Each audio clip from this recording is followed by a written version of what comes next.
I woke up this morning, I hadn't heard what those tariffs were, and I did allow myself a slight grin and a chuckle at the way the European Union had been treated. I could tell from Ursula von der Leyen that she wasn't exactly happy with what had gone on. But it is quite remarkable that Trump announced those tariffs.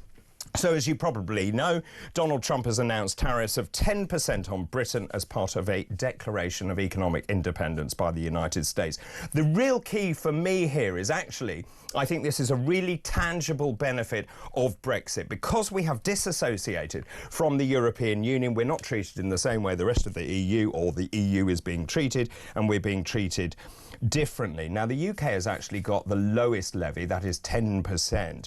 China, however, has been hit with a tariff of 34%. And as I said, the European Union faces a 20% levy. Now, there are real complications to this. There is also an imposition of 25% on foreign car imports. That has already come into effect, and that, we'll talk more about this actually, and the way it will actually impact the British car industry in this country. The interesting thing is Downing Street is trying to spin this to say this vindicates our approach that we've actually been talking to the United States. We are almost there in trying to secure a free trade agreement, but you're not there, are you? You have failed to do that. The Conservative Party failed to do that as well. Let's talk more about this. Henry Hill, Deputy Editor of Conservative Home, joins me this afternoon. Good afternoon. Good afternoon.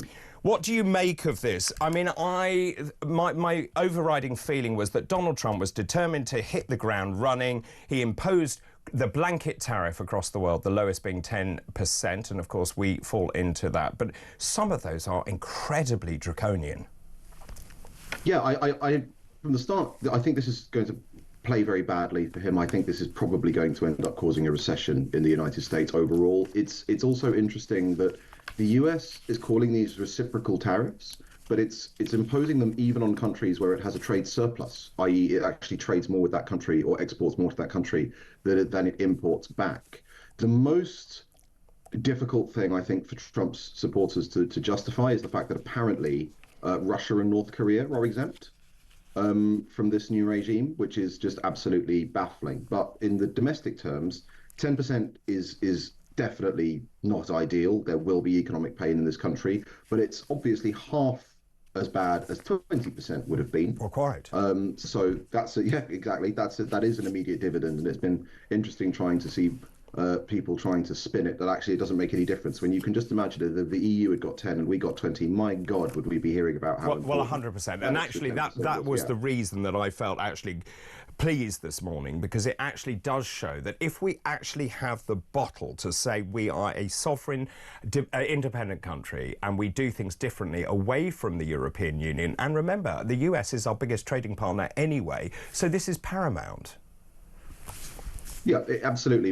It's a tricky position because we're between several large blocs, and obviously, ideally, you want to be trading lots with all of them, of course. But the problem is, as we've seen, that large blocs like to try and use their heft to set the rules in their own favour. Now, this is not just a thing that America does. Obviously, I think the scale of Trump's tariffs are unprecedented, but the European Union has the common external tariff, right, on all agricultural goods, which was basically pure protectionism, pricing food from the rest of the world out of the European market to protect French farmers. So this is absolutely not something that only America engages in. The opportunity for a country like Britain, if we're prepared to be nimble, is that we can strike deals which much better reflect the balance of our economy and our exports. For example, inside the European Union, as I'm sure you know, we've never managed to quite get that single market for services that we've been promised for I don't know how many decades, despite the fact that Britain is a service economy.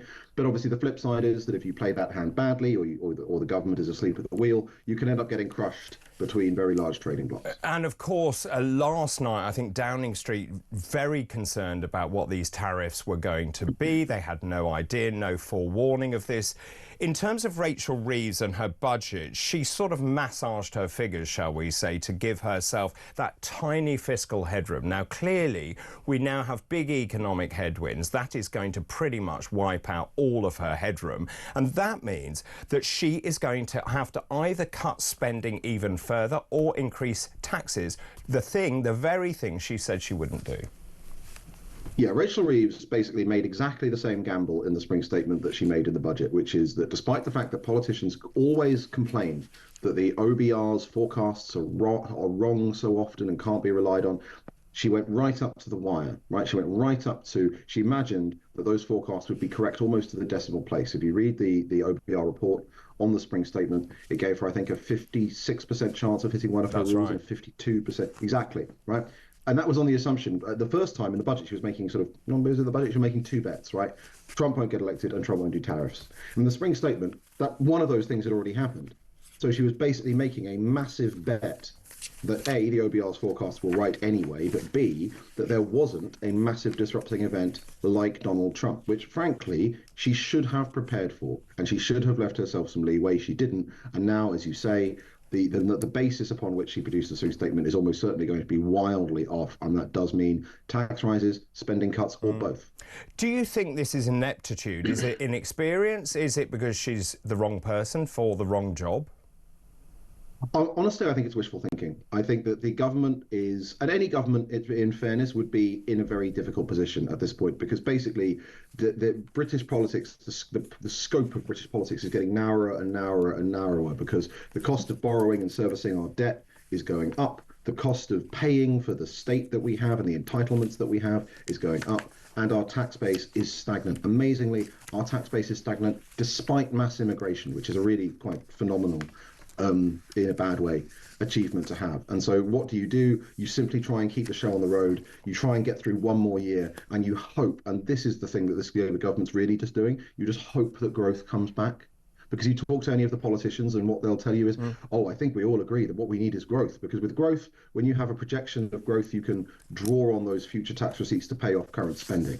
But there's no evidence that it's coming back yet, and that's why they keep digging themselves deeper into this hole. There is a brilliant article I want to talk about later, which is about economics generally and the Laffer curve. And the fact is that if you continually tax people, then of course you are going to reduce your tax burden overall because people leave the country. That is what we're already seeing. So Rachel Reeves has some lessons to learn. I do feel deeply sorry for those people in the car industry, and particularly Jaguar Land Rover.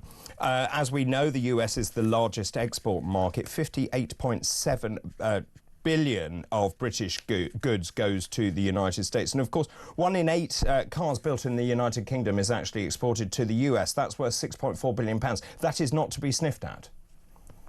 No, no, absolutely not. And that's why we have to hope that the government can continue working towards a freer trade agreement with the United States. But we also have to remember all of the other things that we've done in this country to hammer our manufacturing industries, right? Even before these tariffs, we were having chemical plants, car manufacturers, steel makers, all starting to shut their doors in this country. Why? Because we have the highest industrial energy prices in Europe, primarily, and then other reasons as well. So we absolutely need to do more to bolster British manufacturing. It's all very well having a service economy, but there's so many critical technologies coming down the line, especially if we're going to end up, as it seems we might, in a much more fragmented world than we have been used to living in. It's really important to have native manufacturing capacity for a lot of sort of critical technologies. But it's not just tariffs. One good thing that might come out of this tariff war, because I do think it will make everyone poorer, is the realization that actually, no, we can't afford to be the only country in the G20 other than Saudi Arabia that can't manufacture virgin steel, right? And we can't afford to import critical technologies. We can't afford to be solely reliant on Taiwan for the flow of computer chips that makes everything work. That's the kind of big picture strategic thinking that we've been missing. And if this causes us to start focusing on that problem properly, it won't necessarily be worth all of the pain that a tariff war will cause, but it will at least be a silver lining. And of course, you mentioned steel there. We're closing all our blast furnaces. We're moving over to electric blast furnaces, all in the name of net zero. That, to me, makes no economic sense at all. In terms of other industries being hit, AstraZeneca, GSK, which are huge pharmaceutical companies in this country, they rely heavily on the United States for sales. Astra raked in £18 billion from American customers last year, 43% of its total sales. GSK 16.4 billion, that's half its sales for 2024, and the major market for those pharmaceutical companies is the US. This will have a big impact. Yeah, absolutely it will. It is important to note that however we choose think you politically to view getting 10 to 20% versus other people getting 20%, getting 10% versus other people getting 20%, like 10% tariffs across the board is still painful because that means that if America passes all of those on to the consumer or our exporters pass all of them on to the consumer, that means that suddenly our exports in America have just jumped up by 10%, right? That British car that an American was maybe thinking of buying, now it's 10% more expensive, less competitive versus an American car. Now, of course, this is where the challenge comes with reciprocal tariffs, right? Because on the one hand, there's always an element of, okay, well, if they're doing it to us, we should do it to them, we should stand up to them, and so on.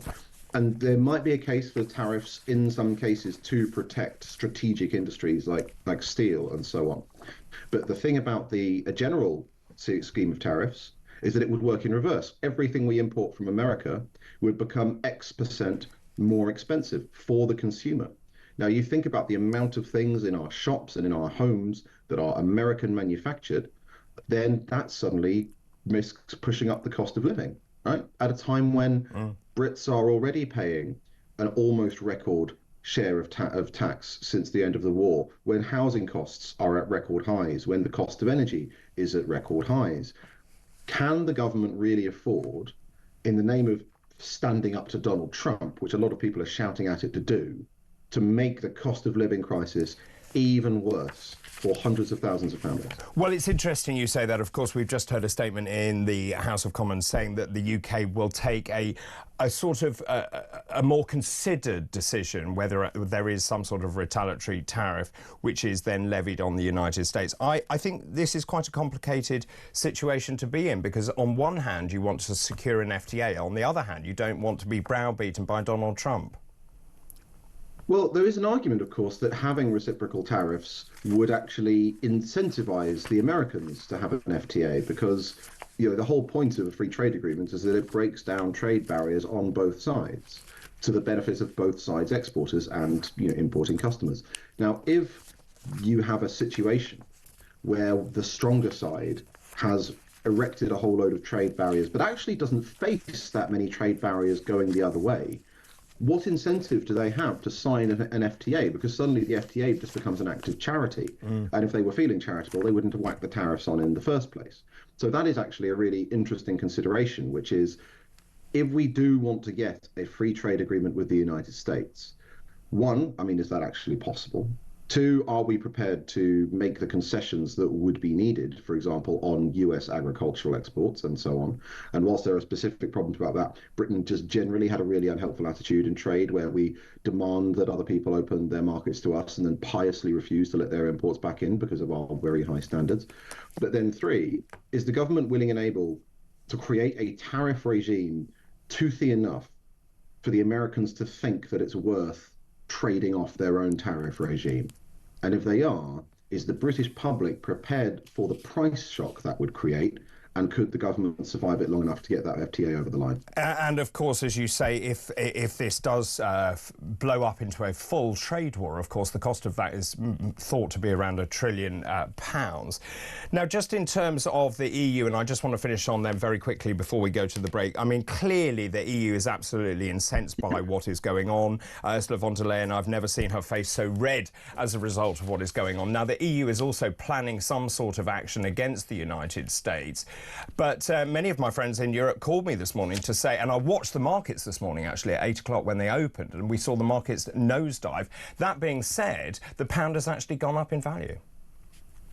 Yeah, the European Union has been hit by American tariffs, as we say, to a higher level. And of course, it's the speculators on the currency. It's not just a reflection of the tariffs, the different tariffs, but it's a reflection maybe of some hope that maybe actually there is a relationship to be developed between the United Kingdom and America, which could make the UK a good place to invest. So that is good for Britain. The challenge for the European Union, there will be lots of people in the European Union who love the idea of coming up with reciprocal tariffs and so on. But one, can they really afford that when they have just tried to come up with, I think, 800 billion in revenue to assist Ukraine and to rearm, European rearmament? If the European economy really takes a hit and revenues fall, that whole rearmament program is going to go out of the window.